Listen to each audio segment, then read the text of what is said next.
SIT का role कहीं न कहीं संदेह के घेरे में है और कहीं न कहीं अभियुक्तों को सत्ता पक्ष के नज़दीक होने की वजह से बचाने का प्रयास किया जा रहा है। जो पीएम रिपोर्ट है वो सैटिस्फैक्टरी नहीं है, क्योंकि उसमें पीएम के दौरान जो गायनेकोलॉजिस्ट होती है वो वहाँ पे एम जैसे संस्थान में गायनेकोलॉजिस्ट नहीं थी और रिजॉर्ट को तोड़ा गया, साक्ष्य नष्ट किए गए। उसके बाद जब अभियुक्तों को गिरफ्तार कर लिया गया तो उन्हें तुरंत ही पुलिस रिमांड पे भी नहीं लिया गया। अंकिता हत्याकांड में मेरे द्वारा जो पिटीशन डाली गई है उसमें हाई कोर्ट से ये मांग की गई है कि अभी तक जो इन्वेस्टिगेशन एसआईटी द्वारा किया जा रहा है वो सेटिस्फैक्ट्री नहीं है और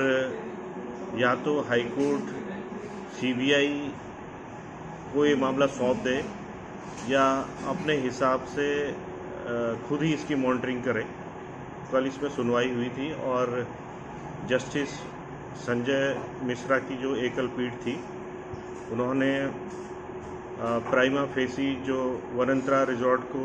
यमकेसर की विधायक रेणु बिष्ट द्वारा तोड़ा गया उसका कड़ा संज्ञान लिया है और एसआईटी से अब तक की पूरी केस डायरी के साथ स्टेटस रिपोर्ट तलब की है। क्योंकि मैं वही पत्रकार हूं जिसने ये मामला ब्रेक किया था, मेरे संज्ञान में सबसे पहले ये मामला आया था, तो मैं लगातार इसे फॉलो कर रहा हूं। मुझे कई थ्रेट भी दी जा चुकी हैं। जो संभावित रूप से अभियुक्त हैं उनके परिवार के जो लोग हैं वो मुझे थ्रेट भी दे रहे हैं, जिसकी मैंने पुलिस को भी कंप्लेंट की है और हाईकोर्ट में भी पिटीशन में मैं इन बातों को लाऊंगा जब अगली सुनवाई 3 नवंबर को होगी। पिटीशन डालने का मकसद ये है कि जिस तरह से हम पत्रकार लोगों ने इस मामले के साक्ष्य पुलिस के सामने प्रस्तुत किए हैं, एसआईटी के सामने प्रस्तुत किए हैं, लेकिन एसआईटी का रोल कहीं न कहीं संदेह के घेरे में है और कहीं न कहीं अभियुक्तों को सत्ता पक्ष के नज़दीक होने की वजह से बचाने का प्रयास किया जा रहा है। जो पीएम रिपोर्ट है वो सैटिस्फैक्ट्री नहीं है, क्योंकि उसमें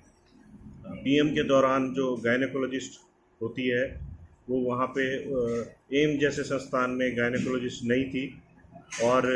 रिजॉर्ट को तोड़ा गया, साक्ष्य नष्ट किए गए। उसके बाद जब अभियुक्तों को गिरफ्तार कर लिया गया तो उन्हें तुरंत ही पुलिस रिमांड पे भी नहीं लिया गया। तो इन सब मुद्दों के अलावा अन्य कई साक्ष्य हैं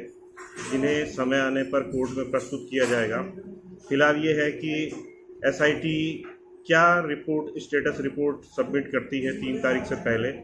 और जब स्टेटस रिपोर्ट आ जाएगी केस डायरी के साथ कि उन्होंने अभी तक इस केस में क्या किया है,